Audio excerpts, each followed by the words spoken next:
Hello, everyone. Welcome to Twisted Truths. I'm sure today's episode is going to be a super interesting one. I have with me Sourav. He is an advocate at the Hon'ble High Court in Calcutta. And we'll be talking about everything law, everything legal, and also a few bits and pieces of the general information that we, as general public, often wish to seek, want to seek, but cannot seek. So, with that, I would want to welcome Sourav to our show.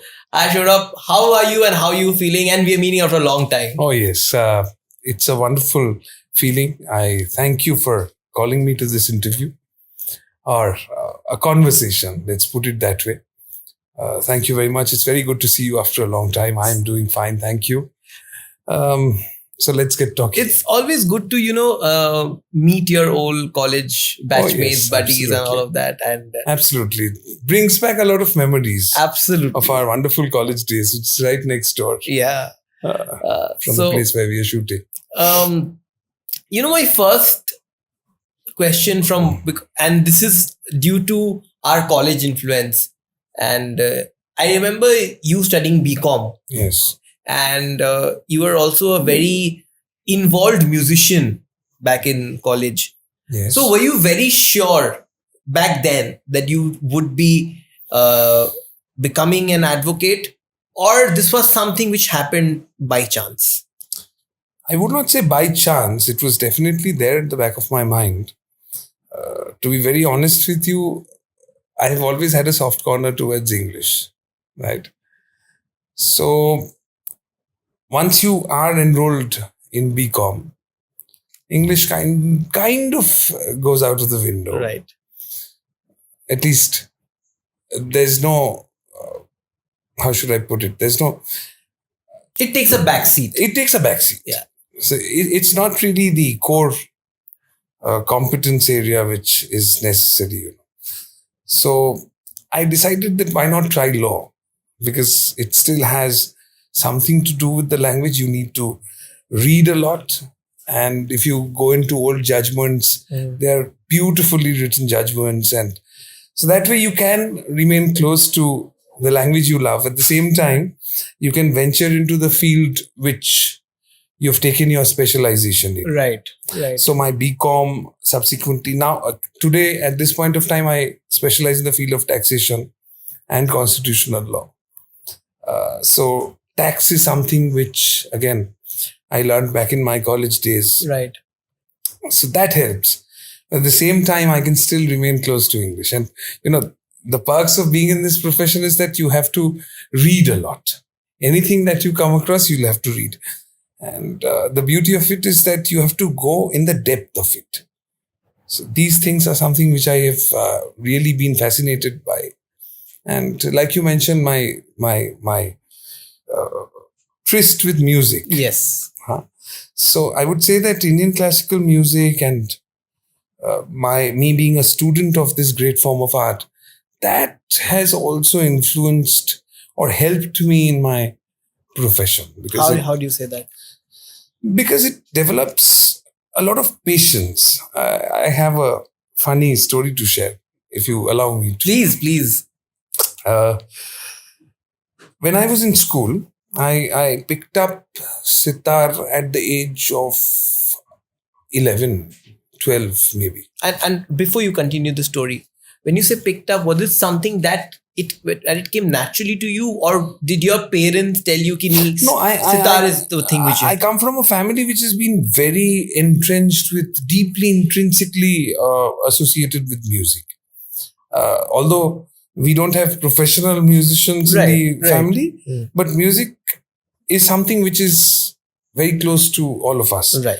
So my grandmother, she was an avid music lover. She was obsessed with Hemanta Mukherjee's songs, and she was obsessed with Rabindranath. In my maternal side, my maternal grandfather, he was a brilliant pianist. He used to play the sitar. And Indian classical music has been something which has been there with me throughout my childhood. So subconsciously, that is what I've heard. Right. in my side of the family, in my paternal side, I come from a family which is patronized Podavoli Kirtan. Right. So I've grown up hearing the song of the soil, so to speak. Therefore, music has been natural that way. There's no doubt in it. But in our school, we were required to pick up subjects. Okay. So one of these subjects was music, sitar. So I picked up that instrument. And ever since that, it has been a wonderful journey, because the deeper you go into it, you realize that how little you are. Mm-hmm. And there's so much to learn. Absolutely. Much like, and I believe that it's true for all professions. If you get deep into it, you know that you have a long way to go. Correct. And where it ends, nobody knows. Absolutely right. So I've been in practice for the last 6 years as a lawyer. Even today, when I go to court, when I step inside the courtroom, I realize how little I know. So the moment you have this realization that you have a lot to learn, then, it aids in your growth, so to speak. But coming back to the story, sitar, when I started learning, I remember that my teacher taught me how to play Saregama Padhanisa, Sanidha Pamagaresa, and the entire thing took me 1 year. Okay. That is all that I was doing. And that's the first thing we generally learn. Right? That's what we learn. And then you learn some paltas, some combination of notes. Only those combinations were what I did for 1 year. Okay. By then, my batchmates, my classmates who had picked up guitar, they were playing chords, they were playing songs. Yeah. So they had grown as a musician. And I got very bored. In the second year, again, there was something else. I played for that one whole year, doing practice, rigorous practice of various combination of notes. And then in the third year, I learned one raga for whole 1 year. Right. Okay, that is what was taught. That is the style usually. So after 3 years, I realized that what I know is only one raga. Okay. And while my friends were actually performing on stage, singing, doing this, doing that. But then because of that tenacity and the fact that I could overcome that period, that gestation period, once you get into exploration of these notes, once you see that there's an ocean and you start creating on stage, because Indian classical music is not about fixed compositions. Like you have, say, somebody who is specialized into Bollywood songs, so performs songs, so to speak, whether it is Bollywood or any other form. Or any other language. Yeah. Those are fixed compositions. With Indian classical music, you have ragas. You have fixed compositions on the basis of which you will have to improvise. Right. So there's freedom within a certain discipline, so to speak. Not unqualified freedom. It comes with certain, restrictions, but there's freedom nonetheless. So if I'm to play Yaman today, that will be very distinctly different from the Yaman that I played 5 years back. Right. Or maybe the Yaman which I'm going to play tomorrow. Right. Because it's on stage creativity. So these things there's no fixed pattern. There's no fixed pattern, nothing. Right. So, and when you're getting up on stage, all you are carrying with you is the practice that you have put in and the fixed composition which you're going to play. Other than that, there's nothing fixed. So you're creating on stage. And these things really, I have seen, has helped me in my life, in my profession. Because when you have unqualified freedom, there is more propensity to go haywire. But when you are already accustomed to freedom, but within certain restrictions or disciplines, perhaps the spirit of the Constitution, if I am to speak in the language of law, like you promised your viewers at the outset, freedom of speech and expression is something which we speak about, right? Article 19 of the Constitution of India. But what is overlooked is the second part of this freedom. That becomes a qualified freedom. They say that you have freedom of speech and expression, but that is subject to reasonable restrictions. Right. So again, obviously, yes. So, and that spirit possibly is something which I have had in me because of classical music. So it's been very easy to, kind of get there. So I hope I've been able to answer your Absolutely. pretty long answer. But that's okay. That's okay. You're an advocate. Now with this, my next question is, what is the difference between a lawyer, advocate, and a barrister? Well, a lawyer is somebody who has a law degree. Okay. An advocate is somebody who practices in a court of law. Okay. You can practice once you are registered with the Bar Council, whichever state you are practicing, and then you will have to appear for the All India Bar examination.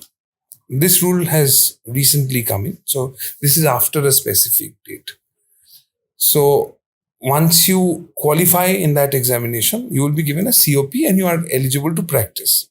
That is who an advocate is. Right. However, there is no legal basis of what I'm saying. Mm-hmm. Okay. These are, I would say, conventionally, this is what is believed. Right. But what is interesting is, you've asked about barrister. Yes. Now, there are 4 inns. Okay. 4 inns of court in London, in England. Let's put it that way. I think Lincoln's Inn, there are 3 others. Gray's Inn, there are a couple of more. So there are 4 inns. You are called to the bar by these 4 inns. Okay. You get your law degree from there, and then you are called a barrister at law, bar at law. Okay. Now, earlier, again, in our country, you have this unique thing where once you get a certification from abroad, you become a great person. So, Satyajit Ray got the Bharat Ratna after he got the Oscar. Right. For lifetime achievement. So this has been a practice. Same with Rabindranath. I think that's the norm, That's the norm. If you're studying here in a very good university, that's okay. But you're studying in a very average university from outside. Mm-hmm. Suddenly you'll be there on the pedestal. Yeah. So that is there. I'm not very sure about the Satyajit Ray example. Whether he got it after Oscar or before that. But Rabindranath, I'm pretty certain that once he got the Nobel Prize, he was just another level altogether. Right. But of course, he was politically, socially, philosophically very relevant and very prominent. But possibly that prominence changed. Right. Again, we dissuaded. So 1961, the Advocates Act comes in. That has 2 categories of advocates. One is advocates, the other is senior advocates. Achha. Okay. There's nothing else. So barristers per se are the same pedestal as advocates. Okay.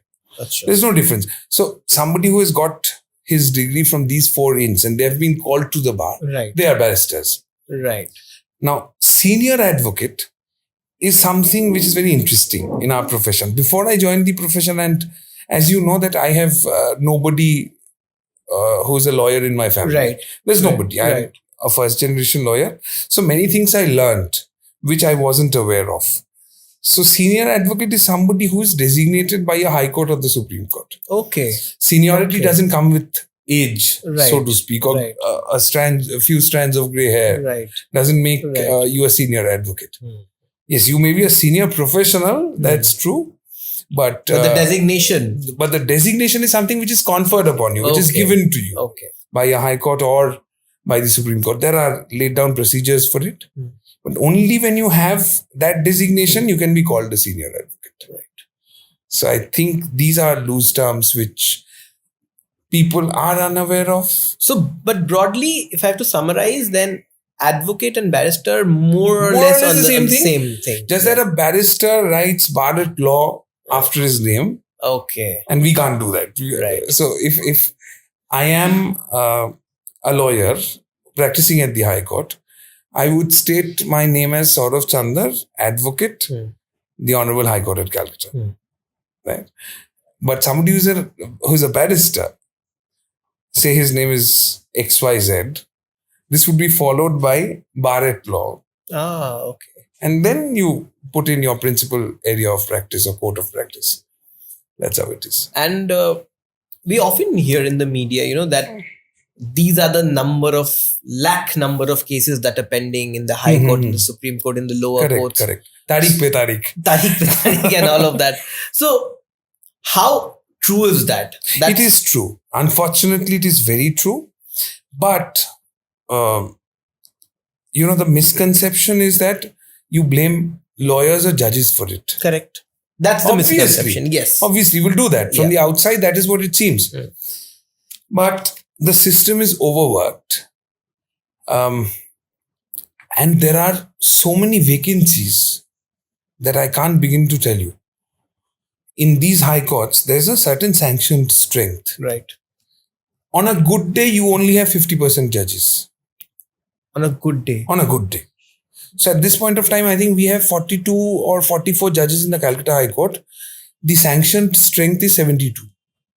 So you have 30 odd vacancies. And why is there this vacancy? See, judicial appointments take time. The government has to appoint lawyers. Recommendations go from the collegium. Okay. Right? But these appointments take a lot of time. Governments don't want to fulfill this entire vacancy. I don't know why. Or maybe the process itself takes long. But if we would have been operating on 100% optimum level, then this pendency would come down drastically. Because you have judges who sit at 10:30 sharp, who rise at 4:30, sometimes matters even go on till 4:45, 5, beyond court hours. So judges and lawyers, they put in their best efforts to ensure that there is no inordinate delay. But if you don't have enough number of judges, what will you do? The amount of vacancy in district courts is appalling. It's unbelievable. I have a personal matter which pertains to my own this thing. That matter was first being heard by a certain judge. This judge got transferred. Okay. Ever since that, for the last 6 months or so, the bench has not been fulfilled. So the matter has not been heard. Obviously. What do you do about it? I mean, you can't hold... See, we have... In this particular matter I'm talking about, I have somebody who's an advocate who's looking after this matter, who's representing me in the court of law. I can't blame him for that. And I am not blaming him because I am part of the system. I know it. For somebody who's outside this system, will not know why the delay. And then you will abuse the legal system saying that it's so slow. But in Hindi, there's a proverb, Der hai durust hai. Correct. I think that much hope or trust I still have in the judiciary, that even though it comes late, it will be what the law is. But then there's this saying, justice delayed is justice denied. True. And I do not have any counter to that. Because honestly, as an advocate myself, or I've seen my senior day in, day out, there is no delay from our side. We try and, the better the disposal rate is, the better it is for us. Obviously. Correct. It's load off our shoulders, right, so to speak, because you are taking the responsibility of a person who has come to you for help. Right. So the quicker we can give him that help is better for us. It's off our tables, off our shoulders. But we try and say there may be a situation where there is a date and I fall ill. I can't do anything about it. Correct. So on these exceptional situations, we will ask for time. But other than that, when a matter is taken up, our first effort is to do the matter and get it over with. There are judges who will not even take 5 minutes to understand the matter. Okay. And the faster they get rid of it, the happier they are. Right. Obviously. Yeah. It happens. Yeah. And for example, I can name a judge I had the great fortune of seeing, Justice Joydeep Sen. Okay.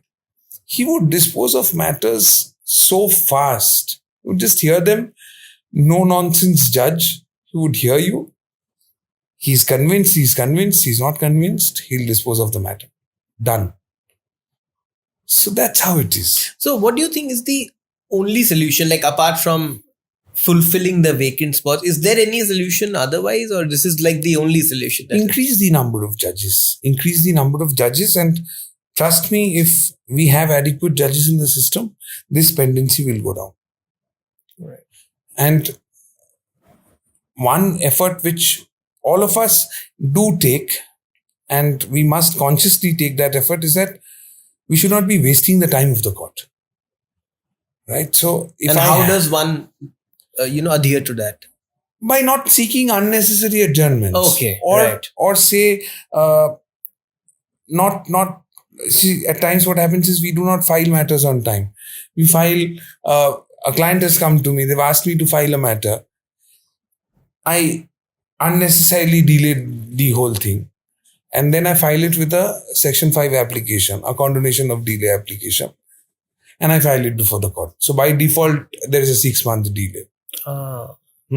So these unnecessary things, if we can avoid, and which advocates try their level best to avoid, if we can do away with these things, and we have adequate number of judges in the system, pendency will not be a problem. Right. So there's this thing which I'd heard that advocates, not even counting the judges, but the advocates, they can't promote their services that come to me. No, you can't. And why is that? There's a restriction within the Advocates Act, within the Bar Council rules. No professional can do that. Just so you know. Really? Yes. No professionals can solicit work or advertise. Okay. It is not allowed by these professional bodies. I can speak for the CA Institute, Institute of Chartered Accountants. So CAs can't advertise. Now, the question is, how do you get work? For this, we have a system. There are solicitors who will brief counsels in matters, and they will take it forward. But no untoward advertisement. So popularity or limelight is something that we have to surrender when we step into this profession. That's a basic requisite of this profession. Right. The way people know you is by virtue of your work. That's your only identity. So basically word of mouth. That's word of mouth? Word of mouth, yes. But you're allowed to speak to the media in case of a trial or something. That is something that is allowed. Of course, because who else would speak to the media insofar as legal matters is concerned? That's right. You will have to know the law too. Correct. And that's another unfortunate situation which we have. The lack of legal knowledge in the media, not all, but in most cases, people who do not cover. See, you will have specialized correspondents. Exactly. Who Covering would cover every beat. legal matters. Yes, absolutely. You do not have just somebody who is covering any other matter, say sports, a sports journalist or a political journalist writer, or whatever it is. Yeah, absolutely. A pastry journalist. You not. It's a specialized field which requires specialized knowledge, and therefore you require media briefings to be by specialized individuals who know the subject. That's how it is. Right. So, is there? So you've been practicing for quite a few years now. 6 years. 6 years. So tell us one case which has been really memorable. It can be both a positive memory or a negative memory. Well, that really left a mark. See, in the initial years, you are usually assisting your senior in the matter. Right. But very recently, there was this matter which came up before the High Court. And there was a Swiss national. Okay. This Swiss national was adopted from India, from an adoption agency in 1988. Okay. If I'm not mistaken, because this was a few months back, I think half a year back. So this Swiss national is now about 35. Okay. He's now a full-fledged adult who's earning his own bread. Now he wanted to trace his biological roots. Okay. Interesting. Yeah. So he came back, through somebody, he came back to India. He went into that place from where he was adopted. Right. He inquired, and the adoption agency said that, no, we can't give you the details because explicitly there is a clause which states that the privacy of the biological mother shall not be disclosed. That is intact. Right. The identity of the biological mother will not be disclosed. Right. So this was not a very satisfactory answer. So this gentleman, he filed a writ petition before the Calcutta High Court through a constituted attorney. Now, I was for the adoption agency. Okay. So I was defending the privacy of the biological mother. Right. And we argued that one right cannot be at the expense of another right. So the child definitely has the right to know, but the mother also has an equivalent right to her privacy. Because today, if you open up these wounds, it's not so easy to surrender somebody's child. Obviously, yeah. Okay, it's a terrible thing. You've given birth, whatever may have been the circumstances, you've given birth to a child, and a mother would want to hold on to that child. It takes a lot to surrender that child. So once that surrendering has been done and the mother has moved on, who knows where she is today? She may be leading a happy family life somewhere else, having completely hidden the past. Absolutely. Right? Absolutely. So who gives us the right to open up that Pandora's box again or reopen closed wounds? There's no point. So that was our contention. And thankfully, the Calcutta High Court also upheld our argument and held that the right of the child to know or trace his biological roots cannot be at the expense of the right of the biological mother to her privacy. Right. So this is a very interesting case which I dealt with and successfully defended the rights of the mother. What a story. And then what, he went back after that? He went back. You see, he could have appealed against the order, but that there was no appeal. So I don't know what is the fate of the petitioner because I've never met him. I've only met the advocates who were representing them, and that too in a courtroom.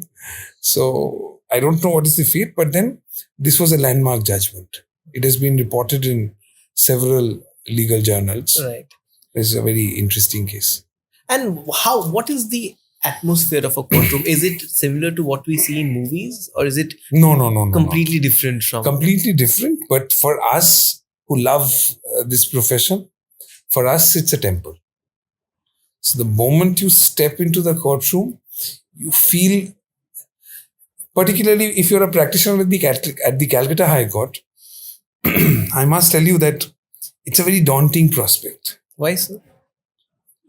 You see, you are reminded of the fact that doyens have stepped into those halls, those grand corridors, right? You've had people like, say, even Rajendra Prasad, the Vice President of India. You've had people like, in the current context, Mr. Anindya Mitra or Shokti Babu or my senior, Mr. J.P. Khaitan. These legends, they have walked on those corridors and you have the opportunity to do the same. You're representing a bunch of people who are helpless, who are in dire need of your legal assistance. So the amount of responsibility, and when you enter those courtrooms, you see those great pictures, grand pictures of great jurists, and you have statues of, say, Chandra Madhav Ghosh or Radha Vinod Pal. Those are really daunting on the face of it. You feel very, how should I put it, that weight of legacy, or the weight of the past, you can feel it. So do you think the way, and I can completely sense it sitting right across to you, that you feel it very deeply, but do you think there are other advocates also who feel as deeply as you do? See, the parameters of...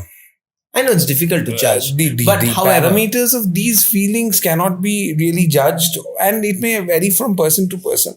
But I would choose to believe that most of us who have voluntarily come into this profession would be overawed by it. And like we see in the films, do you actually have an audience sitting and Yes, hearing? you do. So But, ये लोग मतलब where do these people come from? Are they related to? they are litigants.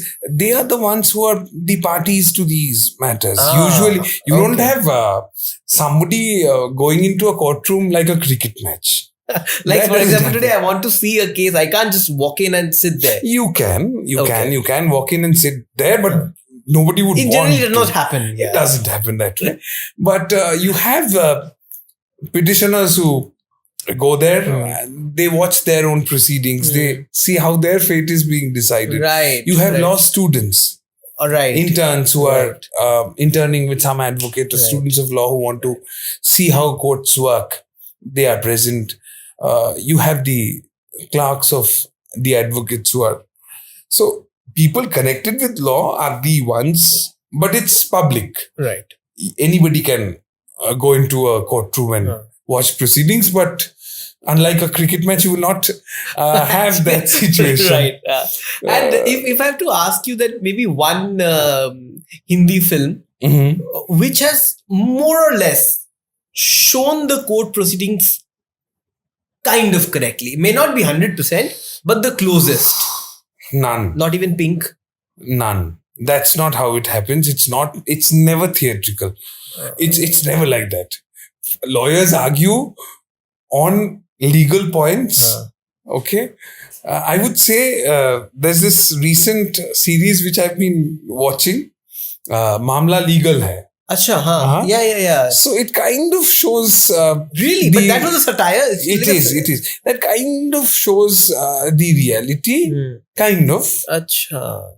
And it's kind of fair. I mean, it's well researched. Also, I'm not being able to exactly recollect the name. This Vikram Solanki, the Asaram Bapu case, which was shown. Okay. एक बंदा काफी है. Okay. एक बंदा काफी है by Mr. Vajpayee.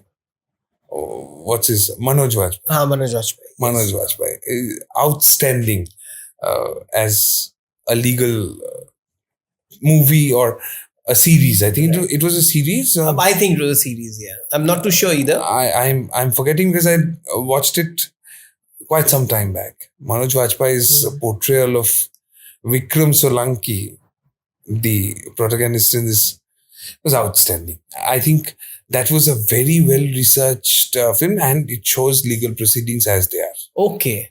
Quite real. We'll have to go back and watch it Yes, again. it's wonderful.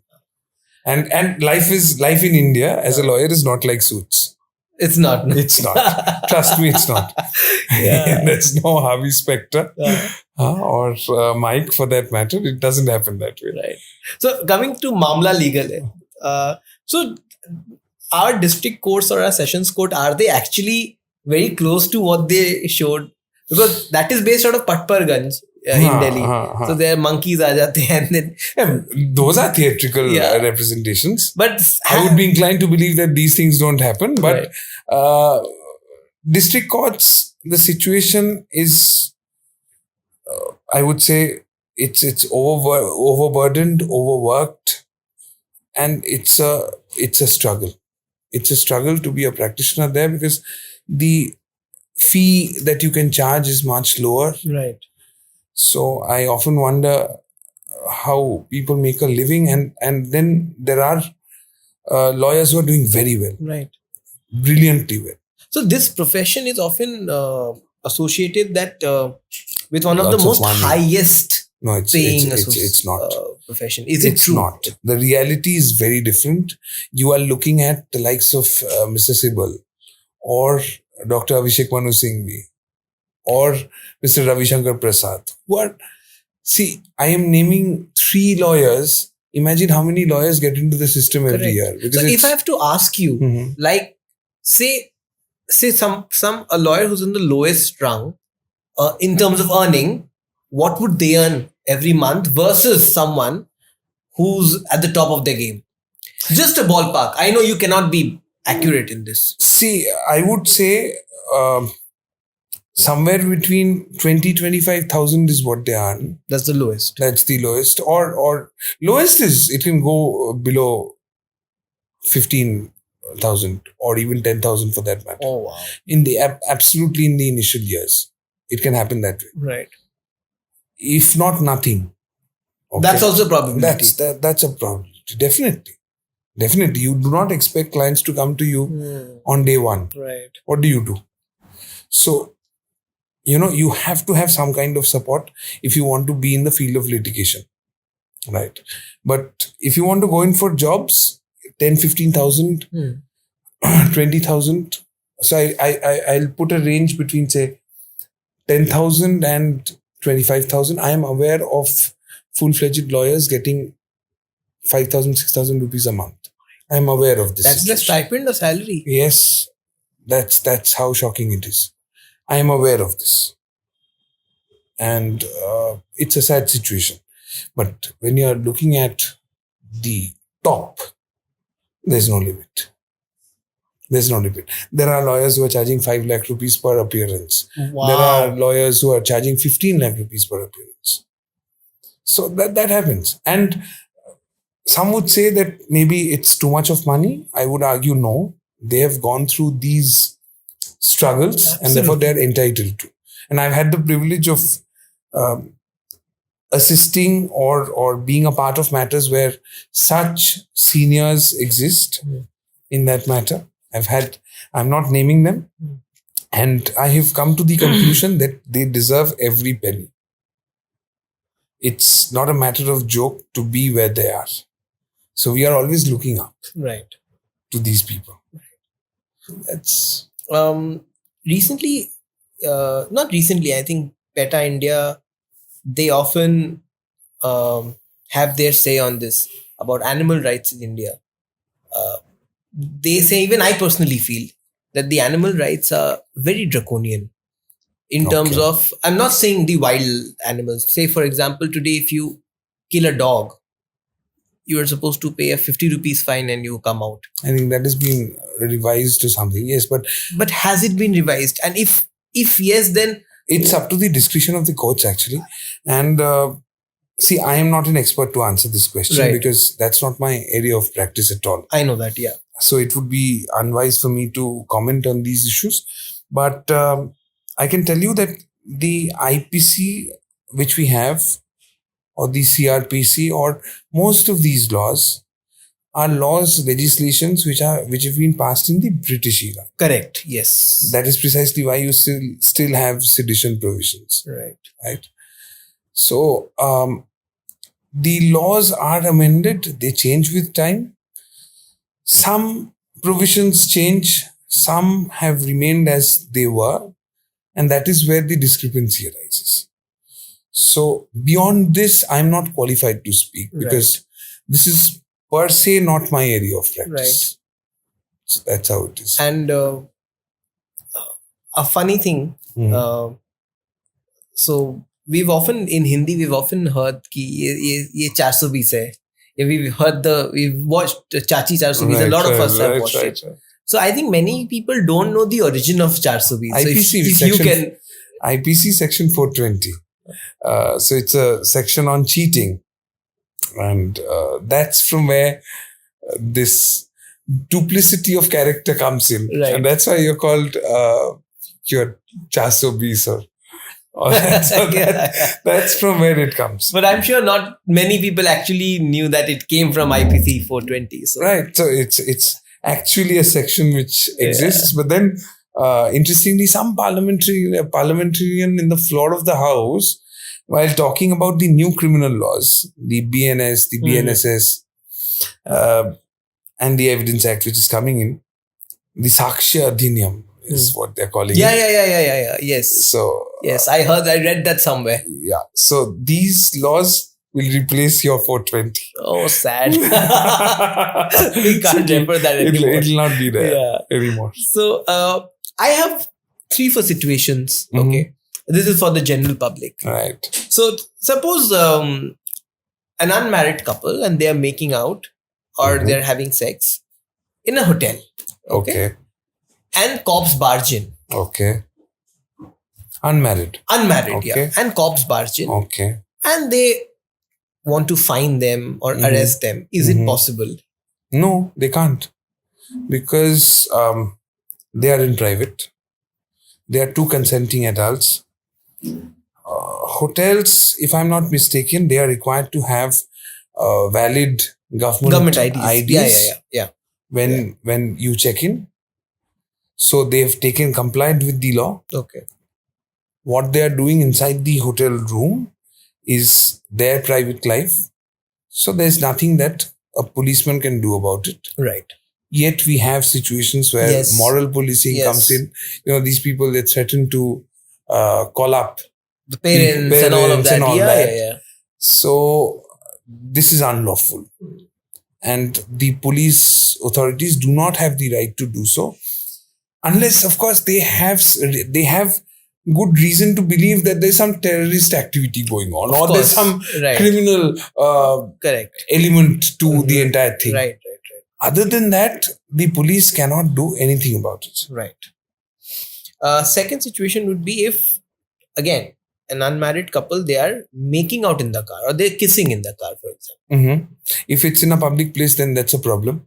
Okay. Because there are provisions in the IPC which talk about decency, public morality, all that is there. Right. So if there's some kind of a disturbance, insofar as that is concerned, then there's a problem. Right. Okay. Other than that, you see, there's a very thin line between what is your private space and indulging in acts which are not in your private space. Right.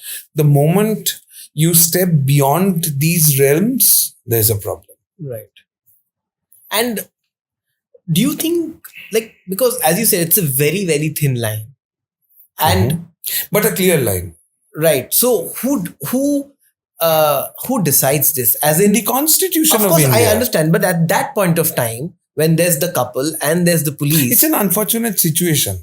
Because the couple would say we are right, and the police would say no, you have crossed it. And they would.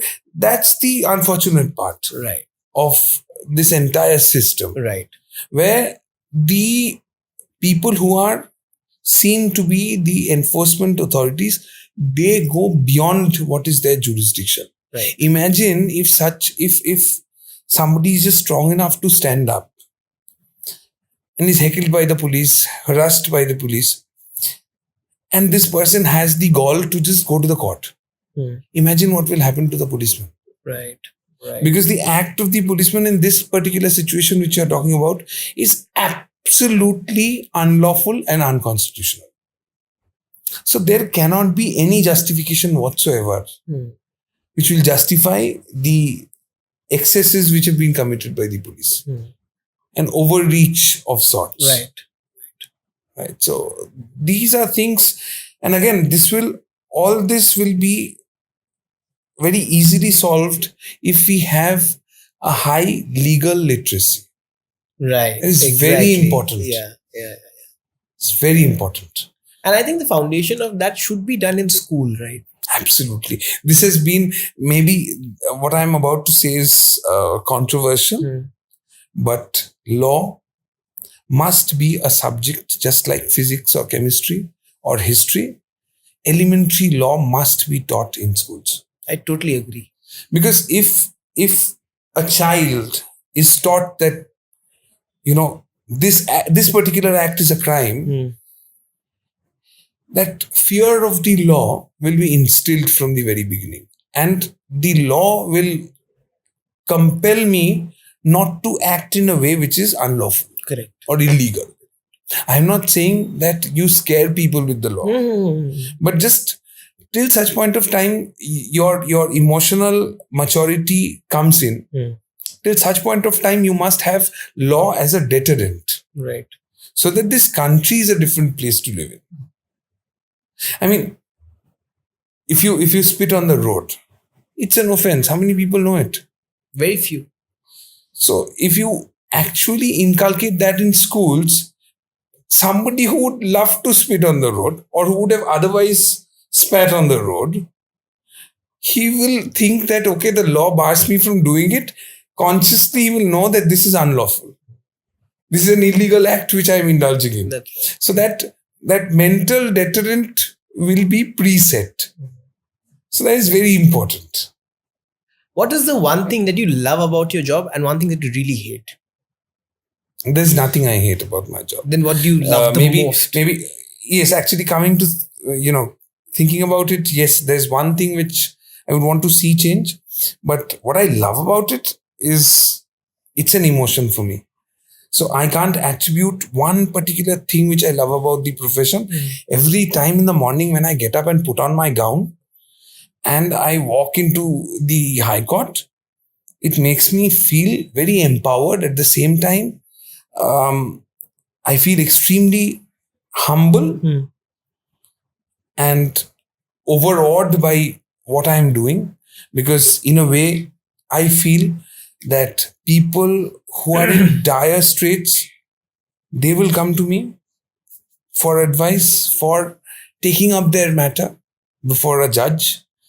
So that it's a blessing which I feel that I have. And one thing which I would like to see change in the profession is that there should be a more level playing field. Right? And what do you mean by that?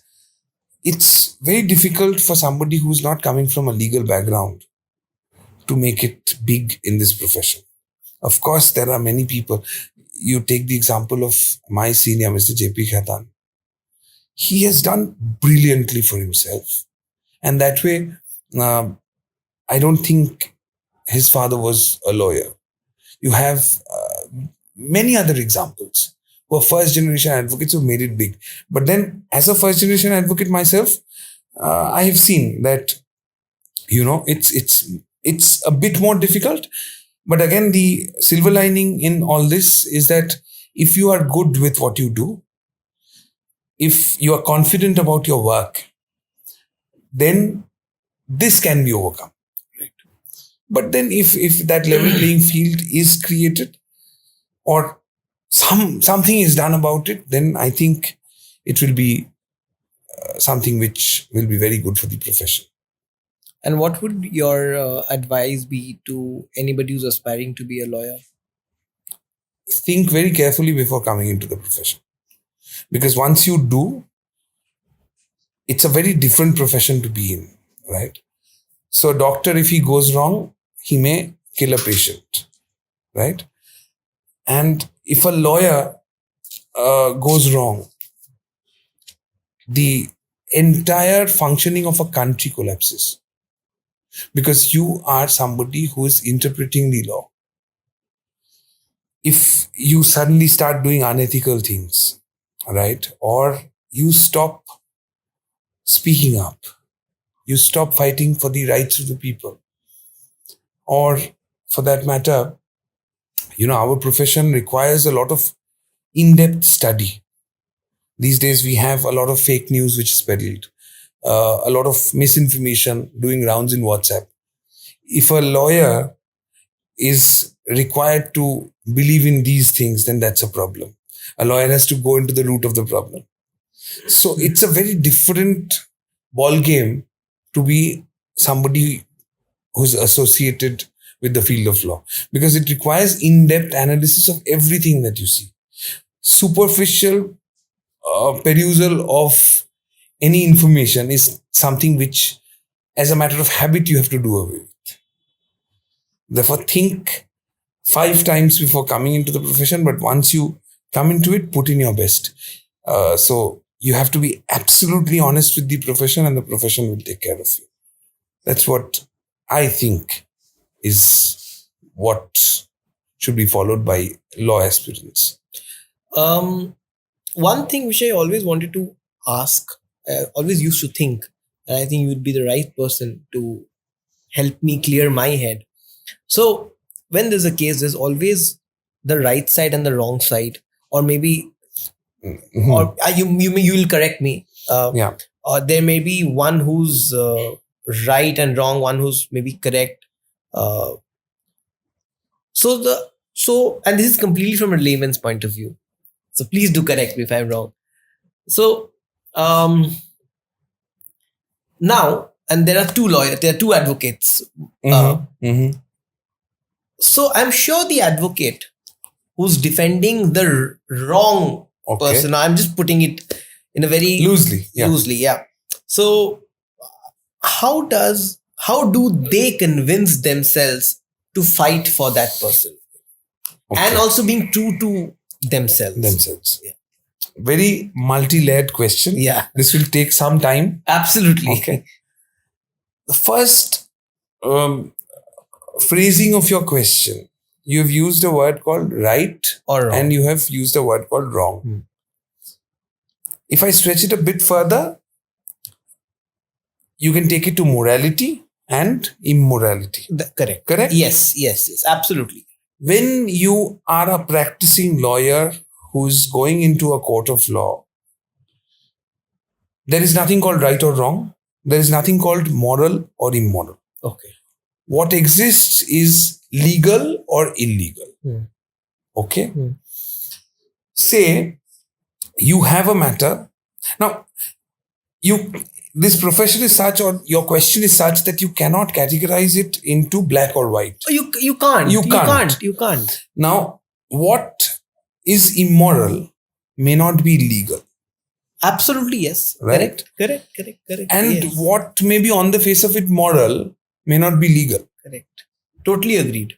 Although the chances of this second statement is a bit low, but there may be exceptions and there may be situations or examples which will validate my statement. For example, adultery is legal, but it might be immoral. Not always legal. Again, there's a nuanced argument to that.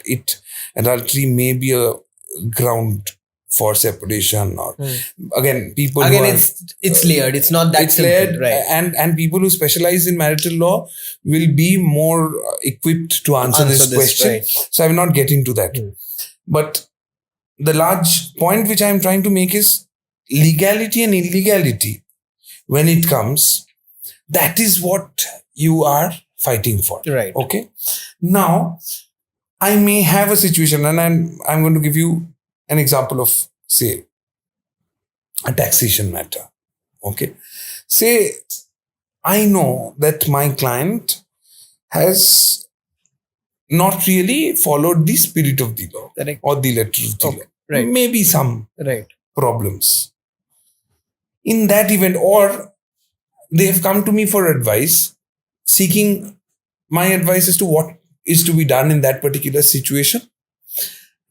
And they want me to decide their course.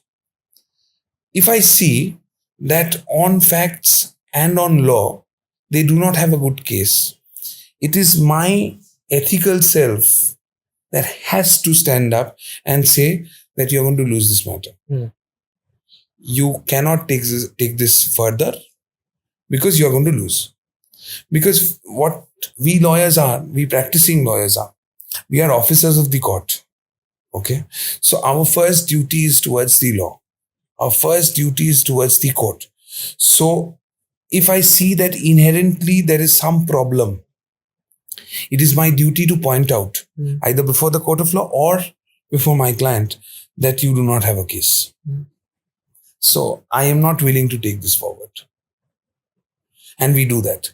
Or at least the chamber I come from. They do that. But not everyone, I'm sure, does that. That's up to them.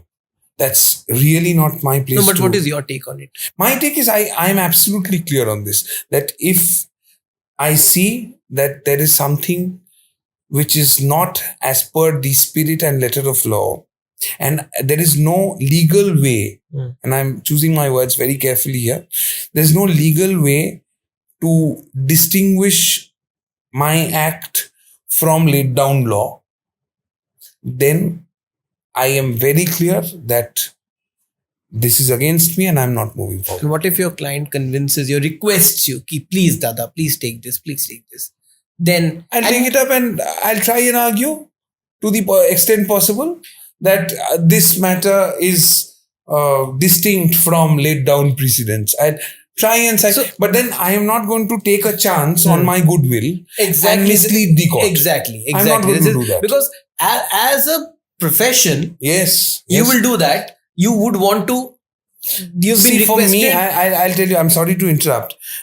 My first objective is to retain my goodwill.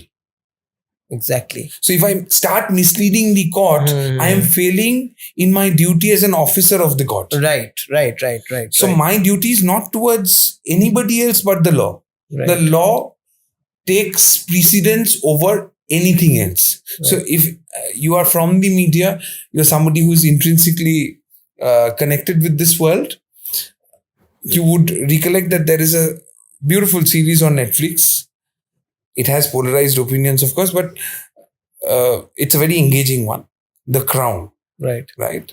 So in the first or the second, I think in the first season, when the Queen's husband, the Queen is just appointed, the Queen's husband wants to accompany the Queen, and the Queen steps out from the aircraft. The Secretary of the Queen steps in and says that the Crown shall take precedence. Similarly, in our case, the law shall take precedence over everything else. My duty towards the law comes first. And there is nothing that comes in the way. I have very high standards for this because I've watched my senior do this day in, day out. I have seen him submit in a court of law if something is, if say that particular point has been decided against the party he's representing in some other matter, a similar point, then he'll be the first person to stand up and point out that, my lord, this is covered against me. So I follow that practice and I encourage my interns or juniors to follow that. And I personally follow that to the T. Right. I cannot enforce my views on somebody else. Right. I cannot expect the same ethical standards to be followed followed by others. Yeah. But then I would not flinch from that standard. Right. Because my training has been such. Right. If I would have seen something else, then maybe I would have been in a position to tell you or give you a different answer. Right. I'm sure. But what I have seen is what I'm telling you. Right. And I've often heard judges remark that you are an officer of the court. Don't forget that.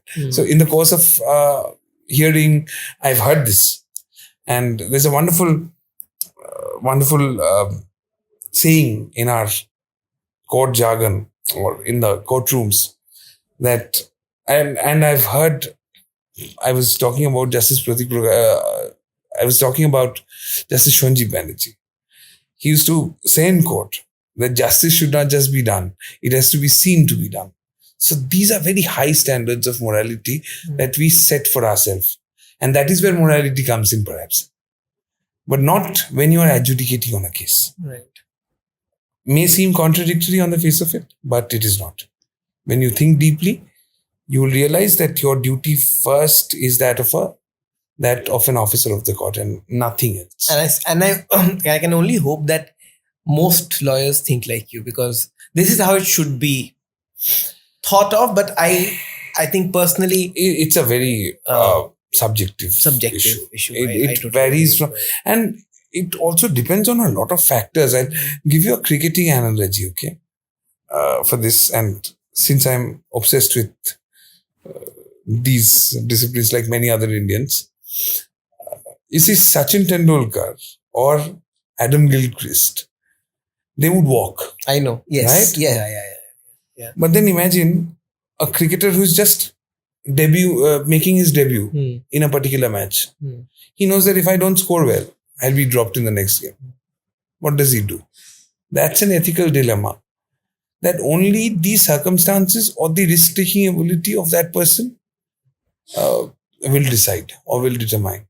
So how do you expect somebody to have the same benchmark? I mean, you cannot expect every batsman to just walk.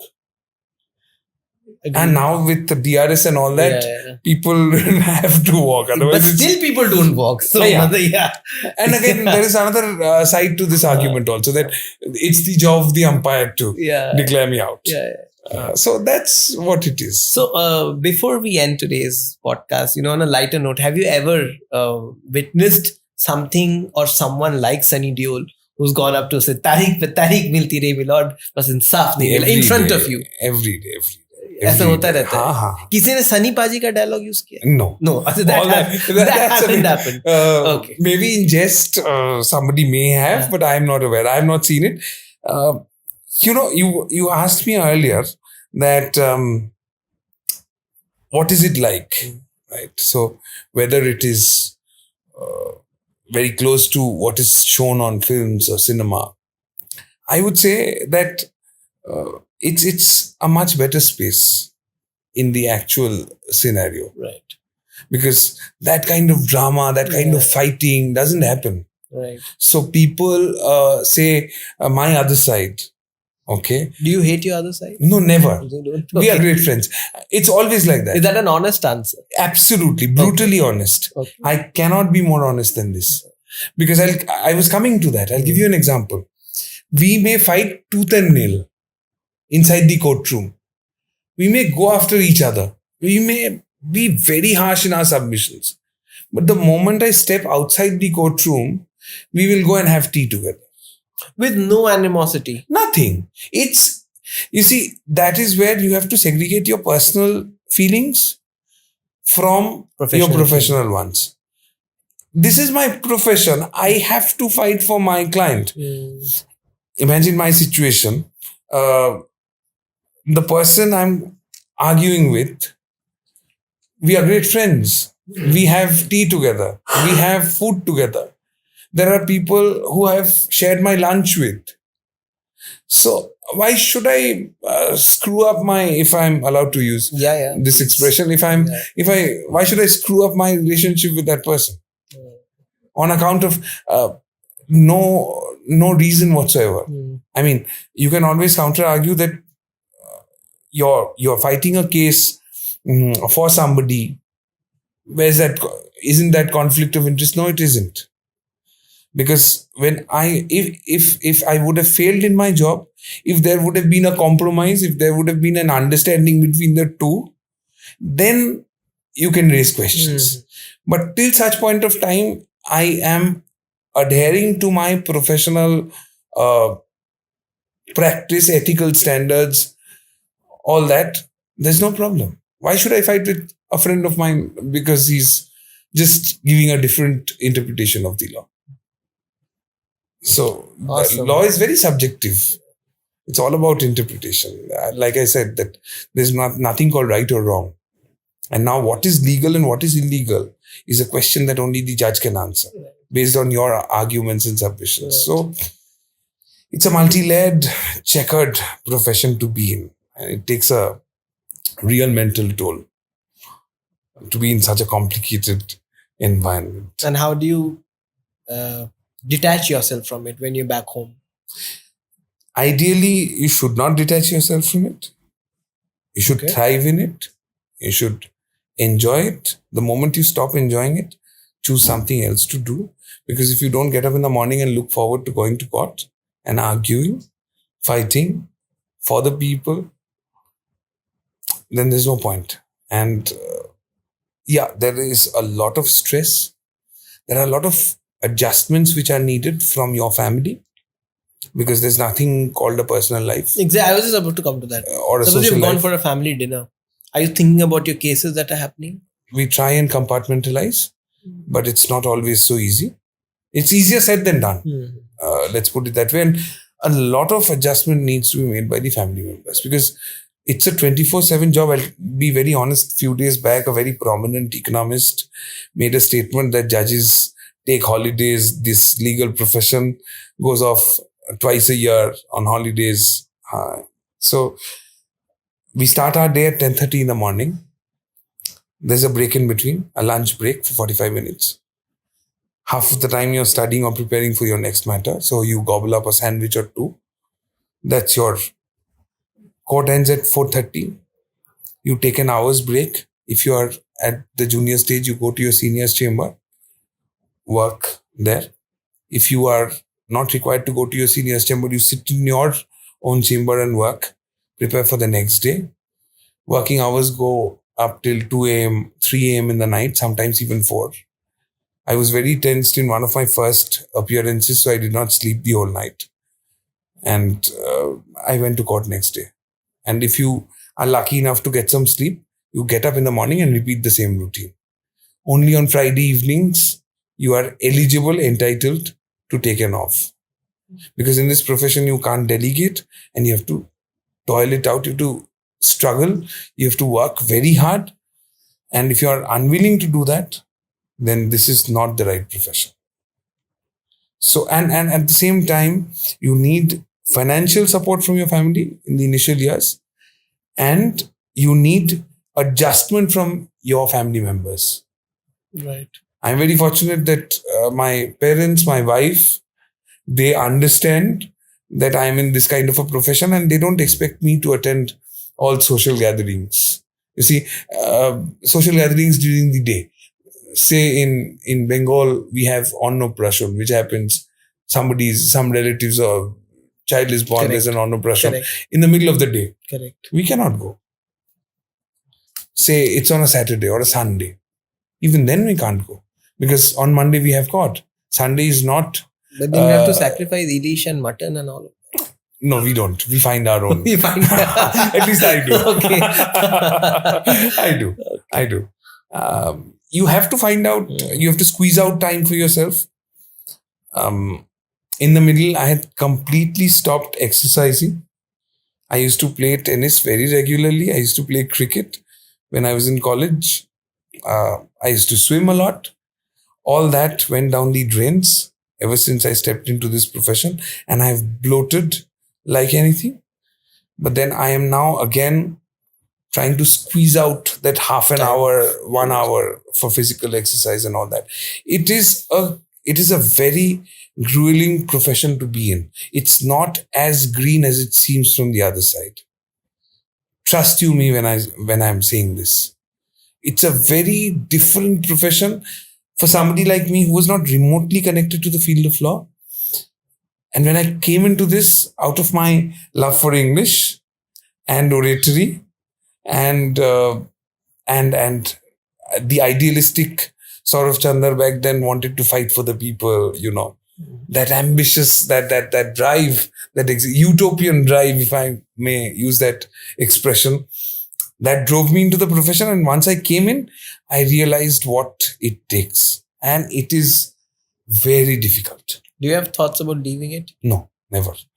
Because maybe if I am compelled to leave it, but then now that I've kind of found some ground beneath my feet, that thought did come earlier. That what am I doing? My colleagues are earning this much, whereas I am not even making 1/10 of what they're doing. These thoughts come in, and these are very depressing thoughts. Trust me, it does hit you. But then when you are there, when you get past that initial few years of struggle, that thought should not come in, and it doesn't come into me. Someday, who knows what happens tomorrow? Right. I mean, as of now, yeah. As of now, suddenly if I lose my brains, what am I to do? I'll be compelled to leave this profession. But then, on considering everything to be regular, no. And see, this is the issue with lawyers. We'll always put in caveats and riders in a statement, and we'll never give you a straight answer. Correct. Yeah. Well, on that note, thank you so much It has been a pleasure. Coming down and talking to us. I honestly did not know a lot of things, and today I got to know a lot of things. So I'm sure our viewers will appreciate it as much as I am doing it. It has been a pleasure, Joydeep. It was wonderful interacting with you, and after a long time, and it reminds me of our college days. Absolutely. And our canteen and green benches discussions and all that. Yes. So all the best to you. Thank you very much, and all the best. All the best to you too. Thank you so much, and God bless. Thank you. Thank you.